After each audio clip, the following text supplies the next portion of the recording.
Hello there, everyone. Chris from 6 Plus Plus here, and welcome to episode 2 of the Road to the ITT.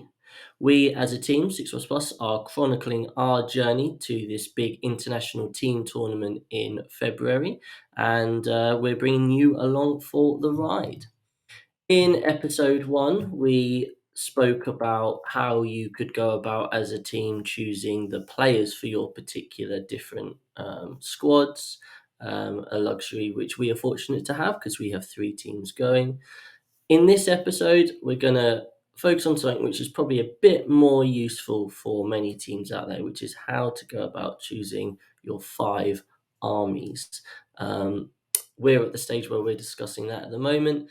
And what I will do is I'll talk through all the sorts of things that you want to cover, and then I will also let you know where we are, because obviously we're chronicling how we're getting on. So, when you're choosing your armies for your individual players, there's one main rule, which is you're only allowed one of each army.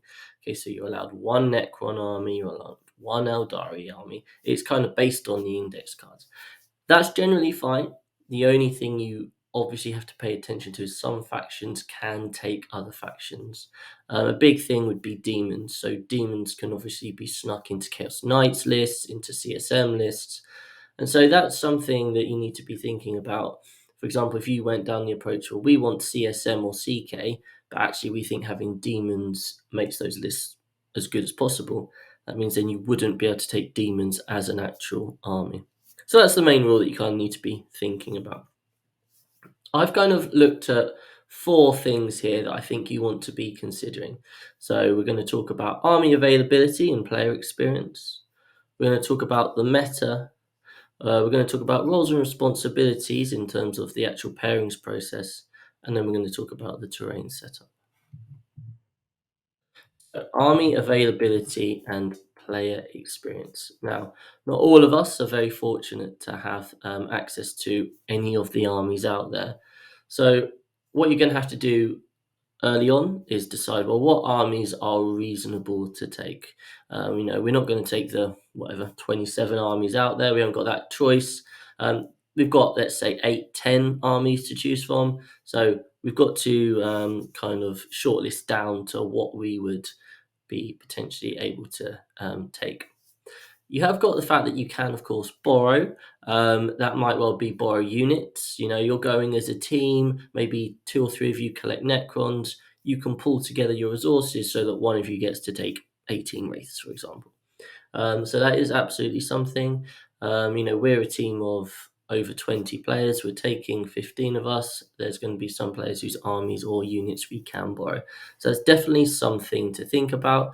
It's quite a nice opportunity to really focus in and have those incredible lists that you want to be building. So that's just something to bear in mind. What you do need to be incredibly careful of is thinking about, well, yes, we might be taking this army that we believe to be good, but have you got the players who can play it?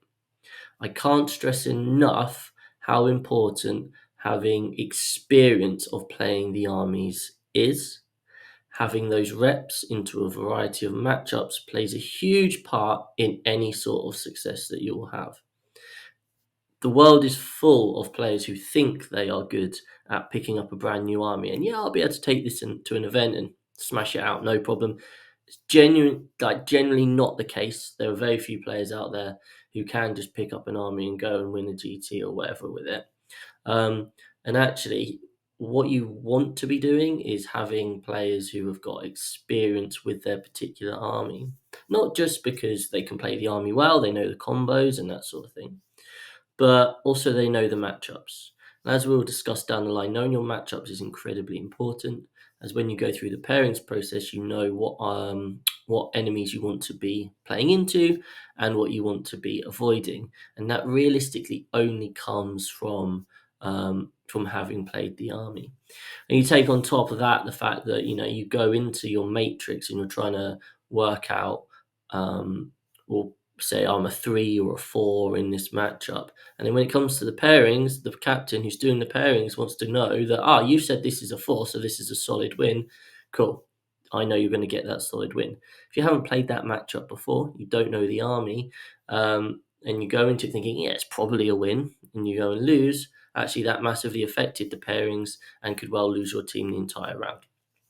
So, I mean, there are different, obviously, ideas on this. It does depend on your player strength, but I would generally recommend don't go and try and grab an army which you think is going to be good, but actually requires a lot of reps. Compared to you taking an army that you know really well, that's probably going to be more valuable in the long run. So, obviously, we all have our opinions on what the top X number of armies are at the moment. When you're playing like an 8-man team event, obviously there's a bit more flexibility. You can be a bit more niche with your choices. When you've got 5, you probably want to be taking the best 5 armies in the game. So you need to have an awareness of this. You can go to a website like StatCheck, see who's got the best win rates, and that will kind of like help you out there. But then you've got to be understanding, well, how do they play into each other? Is it that we've got an army here that is really good into everything, apart from maybe 3 or 4 of the other top armies? In which case, it might well end up holding you back, even though you believe in like a singles event, it would go well. So you've got to have that kind of understanding. And again, if you go to StatCheck, there's a meta matchup or matchup matrix dashboard where you can see the win percentage and the score differential of the different armies into each other. And I'll pop that in the comments below because I think that's genuinely a really useful resource. You can also use it for if you're saying, well, I've played this army a lot. So for me personally, I've played Eldar a lot. I've still not played into like Death Guard, Imperial Guard, Orcs. So I could go on the matchup matrix and I could look and see, well, what is my rough estimate for what I should be winning or losing by? So that can be useful for those of you who aren't that sure on your matrix. And then with teams, especially, I mean, to some extent 5, especially 8-man teams, but you've got that exciting opportunity where you can be thinking about, are there any top armies that have a very specific weakness to be exploited? So if you take the big bads of Eldar and CSM at the moment, you could be thinking, well, ignoring the fact that it might well be a data slate, you'd be thinking, well, potentially we could take X army, because I know that when I've played into Eldar, I'll do well. And I'll talk about an option that we actually considered in a little while for that. So yeah, I remember playing a Teams event 2 years ago when Custodies had just come out. And actually, one of the armies they just struggled into was demons, and they had a demon player who'd just basically played Custodies all weekend and got narrow wins. So that is absolutely something you might want to consider if you can kind of predict the meta and see what other people are going to take. So when before the tournament, let's say you're trying to choose your armies. This is something that you can do. So what I've done is I've created one here. This isn't our team one, and I've massively reduced it down just for ease of understanding. But what you've got here is along the top, you have got the enemy armies, and there you would put every army in the game. I've just put like 8 there, but yeah, you put every army in the game. And then down the left-hand side, you're going to put your potential armies. And then you're going to create a matrix. And as you can see from this example, 4 players in the team have put down their kind of like their matrix. The 5th player, who's in the middle there, hasn't written an army down because he doesn't know what he wants to take. So what you want to do is then look at that matrix and say, well, what are we looking good into? What are we looking bad into? And then maybe what can we put into the army to cover those weaknesses? So if we look here, we're looking all right into Admech. Strangely, we're looking quite good into Eldari. CSM's not great. Chaos Knights isn't great. Custodies isn't great. And Death Guard isn't great. So then what we've done is we would create kind of a list of like potentially 3 or 4 other armies that we would want to take and create matrices for them, and then we would see kind of what army best fills the gap. What you really need to do at this stage is also be thinking about, well, have we got any armies that just have a load of bad matchups into what we're expecting there to be? You know, at the current stage, before the data slate, when I'm filming this video, you're expecting Eldar, CSM, Necrons, and then what else is there going to be? Probably a Space Marines, and then that fifth slot, who knows? It could be anything from World Eaters to kind of, Chaos Knights to Tyranids. So there's lots of options there. So you want to be paying particular attention to those factions. We went to an event a while ago. We had Necrons at the time who weren't strong, and we lent into just the bodies on the board. And unfortunately, it meant that for a lot of the armies we played into, the matrix wasn't good. And in this sort of situation, you want to be avoiding that when you've got so many options. So yeah, if you start planning out a matrix and you see a bunch of 2s and 3s and you're thinking, well, we're going to have to try and hide this person or throw them under the bus constantly, then maybe that's an army you don't want to be taking. And sometimes just putting it in kind of clear daylight of a spreadsheet is the best way of doing that. And just in terms of the scoring, you can kind of see that's how we do it in our team. But anyone can kind of do it your own way. You can have a 1-2-3 system. It's entirely up to you about how in depth you can be. And sometimes you will know for sure that roughly how it will go. And other times it will just be a complete stab in the dark. And that's something you also want to kind of bear in mind. So when you're creating your lists, you need to have different roles for your different armies. Okay, I mean, I say you need to. You don't have to, but the general approach is you're going to want armies that are attackers and armies that are defenders, and that's because of the way the pairings process works. So, I mean, we've done a video by Scrivo versus the World, which talks about the pairing process. So I won't go into detail here, but obviously what happens is you both put forward a defender, and then your position puts 2 attackers into your defender, you put 2 attackers into their defender, and then the defender chooses one of those to face, but also gets board choice. So in your army, you want people that are going to be attackers, so they can go and prey on something and go and get that big 15-5, 20-0 win, ideally. And then you want the defenders, who realistically are those armies that are either incredibly resilient or are just good at scoring. And so your first defender has potentially got 4 to 5 other armies that it could be playing into. It can't have any really clear weaknesses. And when you come to your pairings process, obviously you've got to be thinking, well, we can't put this army down as a defender if they've got two armies that are really, really good into our defender. So therefore, your defenders have to be a very generic army that can just score well, be resilient. In singles, they probably edge out wins consistently. They don't blow anyone out, but that's absolutely fine. They just don't get blown out themselves. So when you're building your armies, you want to be thinking about that. So someone like CSM and Eldar are your attackers because they can go in and try and get that big win. But when we're thinking about our defenders, you're thinking, well, who's stodgy? Who can hold their ground? So potentially someone like Necrons at the moment might well be a army that you just go, we're going to go 18 Wraiths, 18 Scarabs, load of Catan. We're going to sit in our half of the board and we're going to cleanse and deploy teleport homers. And we're going to score 60 to 70 absolute minimum. And we're going to take out whatever matchup is looking bad for us on the matrix for the other 4. So when you're building it, you want to be thinking that. Now, potentially, you could just go for 5 armies that are just really hard to beat. And you're just going to say, you know what, we're just going to have really close games. Going all attackers and going all armies that have a mix of good matchups and bad matchups. It's quite risky and requires quite a lot of understanding of the pairing process just to negotiate. So yeah, those are sorts of things you want to be thinking about, and you want a balance.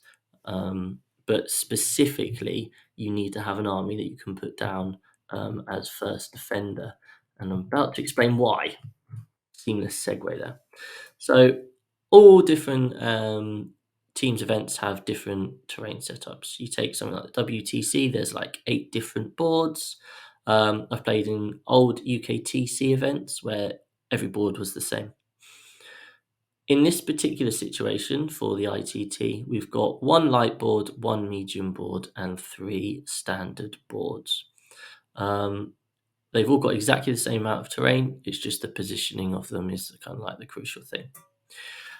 One thing that you have to be very aware of is the order of operations and how this is going to work. So, in the case of UKTC, you both put down your defender, who get met by 2 attackers. Once those picks have been made, so you've got 2 matchups sorted, you then roll a dice, and the team that wins the roll off gets first board pick. Now, this is incredibly important, and you need to understand this and know this going into the event.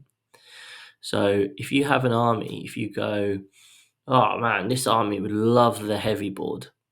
It's going to get up in the grill straight away. All those wonderful staging areas, awesome.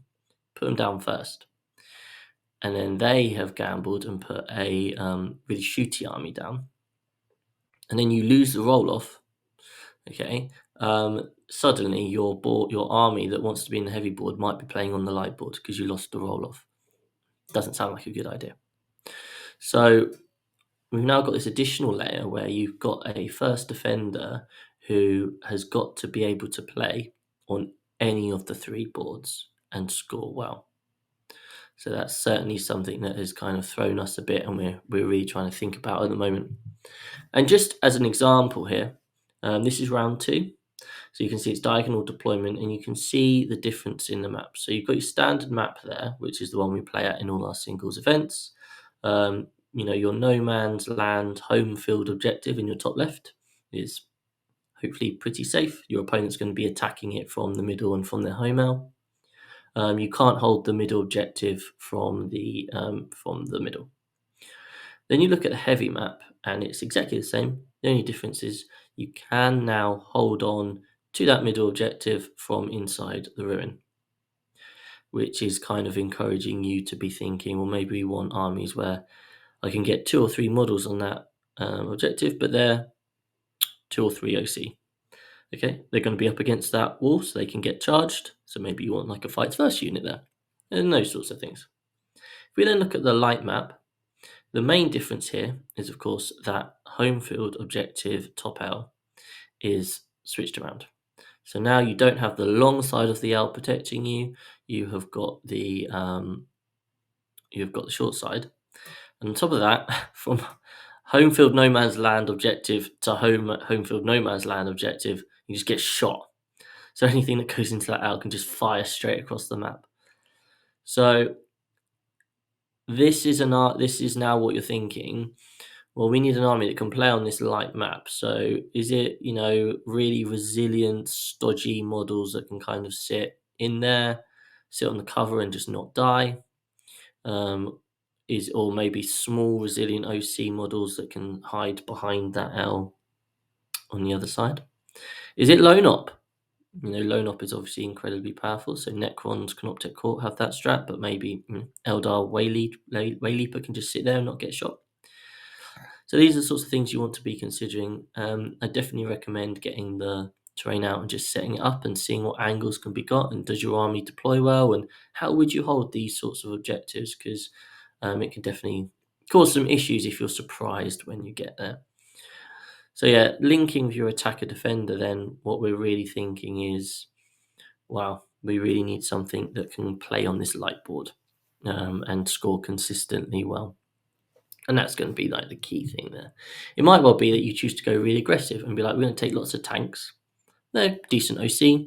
They're quite hard to shift. I'm going to put them on the light board, or if we can. If they go on a heavy board, oh well, they can still go around blapping stuff because UKTC has decent sightlines. And if we win, we can put it on the light board and cause merry hell for our opponents. So maybe a big vehicle list is something that you could be thinking of with Triple Redemptor and that sort of thing. So, I just wanted to finish by talking about where we're at as a team. a big thing for us, and this when I say team, I just mean my particular team. We're taking 3 teams, but my particular squad is called Alfaris. Um, we are very much caught in a decision point because we don't know whether the data slate is coming in time or not. The current hearsay and whispers is that it's going to come on Thursday, the 25th, I think, which would give us Thursday, Friday, Saturday, and Sunday to prepare. Which obviously isn't very much time. On top of that, 2 of our armies are Eldar and CSM, who we were expecting to get hit pretty hard. So then that's going to massively change our kind of our processes and what we can take. So that's why although we've been speaking about it, we are actually still waiting, and we've got a plan in place to some extent for if the data slate doesn't arrive in time. But it's going to be very much all actions go for those final few days, which isn't at all ideal for preparation. But we've been playing a lot, so we're a bit more prepared in that regard. So where are we at in terms of our individual players? Well, we've got one player who is looking at either Chaos Knights or Necrons, another player who plays CSM, another player who plays Space Marines, got myself who can play Eldar or Crons or World Eaters, and then we've got Tom who can play pretty much anything. He was looking at Thousand Suns because we were thinking there might be a counter to certain armies out there which would be prevalent at the event, but we've done a bit more testing. Tom took them to Nottingham. It didn't quite pan out the way we thought, so we've dropped them as an option now. So you can see there that we've got a nice mix. CSM is obviously a nice brutal go beat stuff up list. Necrons can be played in multiple ways, so you could potentially definitely try and get them down as a first defender style list, just really thick and hard to kill. Space Marines can be played in a whole host of ways. Our particular player likes Terminators, especially advancing and charging Terminators. But traditionally, Paul has always been that kind of reliable first defender. But if he goes advanced charge Terminators and gets on that light board, I'm not entirely sure if that's going to work. World Eaters is obviously a big consideration at the moment because they can put that forward pressure on. You wouldn't want them on the light board. They'd be an attacker, but they can cause havoc with those staging ruins and advancing and charging. So that's definitely a possibility. Votan, with all their vehicles, that could well be a light board pick. GSC, I mean, is that a light board pick? You've got the lone op strat, you've got the opportunity to go and then just smash your opponent's primary. They can definitely take out big differentials. And considering people aren't as aware of them at the moment, not playing into them, they're kind of probably growing back a little bit of strength. But then we've also got Tom who used to play a lot of Drakari, and if that balanced data slate kind of comes out and is able to really push them up, Drakari are in that weird stage where there is the possibility that they do get just the right buff to suddenly go ham and play merry hell with everyone. We had a Drakari player in our team go 4-1 at Nottingham. So that's definitely a potential option that we're keeping an eye on as well. So I can't recommend the Enter the Matrix podcast enough. It's run by the guys at StatCheck, and they kind of just talk through how they run matrices, and they talk about it at like kind of an international level, but it's really interesting. So if you are able to go and check out some Enter the Matrix podcast episodes, definitely recommend that. Also, I remember last year I read an article by Typhus from StatCheck, and he kind of spoke through the process of preparing for teams, which was a really good article. I deliberately didn't reread it just before doing this video because I didn't want to just end up saying what he said. But I will put the link in the description below because I think that's something I would definitely recommend checking out. So thank you very much for watching. Next week I'm going to go into preparing for an event and talk about the sort of things that you could do and we've done as a team. Also, like to take this opportunity to share an announcement that we have made on all our socials, which is we're very excited to say that we're going to be working with Team Luxembourg at the World Team Championships coming up in August. They kind of came up to us and said they liked our content and would we be up for working with them over the season, kind of developing lists, scrimming with them, being their coaches at the tournament itself, potentially going over to Luxembourg, potentially helping them at other international events, which is incredibly exciting for us. And we really love our team 40k, so we're very excited by that. We're going to be in a lot of content on it. We're going to get you guys understanding the in-depth intricacies of the 40k Luxembourg scene. But also we'll be learning a lot on the way about how other teams and other countries kind of think about the game, and we'll be kind of chronicling it in like a similar video series to this. So yeah, we're very excited for that, and watch this space for more news. But yeah, that's all for now. Hope you've enjoyed. Please do consider giving us a like, a comment, and a subscribe, as it really does help. We have got a very active Discord at the moment, which is just flying with popularity.